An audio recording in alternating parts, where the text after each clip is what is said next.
আমাদের চ্যানেলের প্রথম গল্প নিশির ডাক, ভয়েস ওভার দেব ব্যানার্জি। আমার এক বন্ধুর জন্মদিনের জন্য সে আমাকে তার বাড়ি আমন্ত্রণ জানিয়েছিল। আমিও যথারীতি 7টার মধ্যে পৌঁছে গিয়েছিলাম। সন্ধ্যাবেলায় মজা আনন্দের সাথে কেক কাটা হলো। তারপর 9টা বাজতেই বসে পড়লাম খেতে। খাওয়া দাওয়া শেষ হলো 10টায়। তখন আর কাকু বাড়ি আসতে দিল না। আমিও রয়ে গেলাম বন্ধুর বাড়িতেই। আমি ও আমার বন্ধু এক ঘরে শুলাম। রাত ঠিক 2টো বাজে। তখন আমি দেখলাম কে যেন আমাকে ডাকছে। আমি মনে মনে ভাবলাম, এত রাতে আমার কে ডাকতে পারে? আমার মনের ভুল ভেবে শুয়ে পড়লাম। হঠাৎই আবার শুনতে পাই কে যেন আমাকে ডাকছে। আমি একটু ভয় পেয়ে যাই ও আমার বন্ধুকে ওঠায়। এ ভাই, কে যেন আমাকে ডাকছে, ও বলল। তোর মনের ভুল হবে, ঘুমা। আমি ওর কথায় ঘুমিয়ে পড়লাম। সকালে উঠে আমি চিন্তা করতে লাগলাম, সে কে ছিল, মানুষ নাকি ভূত?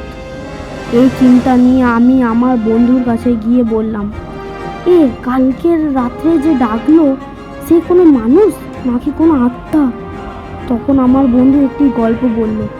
আমাদের যে পাশের বাড়িটা দেখতে পাচ্ছিস, অনেকদিন আগে সেখানে এক পরিবার বসবাস করত। স্বামী ছিল খুব বদমেজাজি, শুধু সবার ওপর রেগে যেত। তাই আমি কোনোদিন তার ছেলের সাথে খেলতে যাইনি, যদি বকে আমাকে।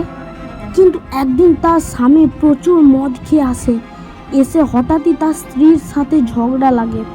ঝগড়া এতটাই বাড়ে যে রান্নাঘর থেকে ছুরি নিয়ে এসে তার স্ত্রীর পেটে ঢুকিয়ে দেয়। দেখতে দেখতে তার স্ত্রী মারা যায়। এই সব আমি ওপরের ব্যালকনি থেকে লক্ষ্য করছিলাম। এই ঘটনা দেখে আমি ভয় পেয়ে যাই ও তখনই তাড়াহুড়ো করে নিচে এসে সব কথা মাকে বলি। বাবাও তখন অফিস থেকে চলে এসেছিল। মা বাবাকে সব ঘটনা খুলে বললে বাবা পুলিশে ফোন করে। কিছুক্ষণের মধ্যে পুলিশও চলে আসে ও লাশটাকে পোস্টমর্টমের জন্য পাঠিয়ে দেয়। ও তার স্বামীকে গ্রেফতার করে ও তার ছেলেকে দিয়ে যায় আমাদের কাছে। আর কিছুদিন পর সেই ভাইটাও চলে যায় মামার বাড়ি। সেই মৃত্যুর পরের দিন থেকেই সেই মহিলার আত্মা ঘুরে বেড়ায় সেই বাড়ির চারপাশে। ঠিক 2টো থেকে 3টের সময় আমাদের বাড়ির কোনো গেস্ট বা আত্মীয়দের নাম ধরে ডাকে। শোনা যায় পাশের বাড়ির ছেলেটাকে ও ডেকেছিল। ওই ছেলেটাও ঘর থেকে বেরিয়ে পড়ে। তারপর আর কোনো সন্ধান পাওয়া যায়নি।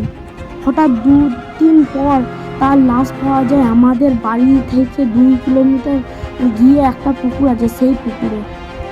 তারপর থেকে রাত 2টো থেকে 3টের মধ্যে কেউ ডাকলে আমরা কেউ বেরোই না।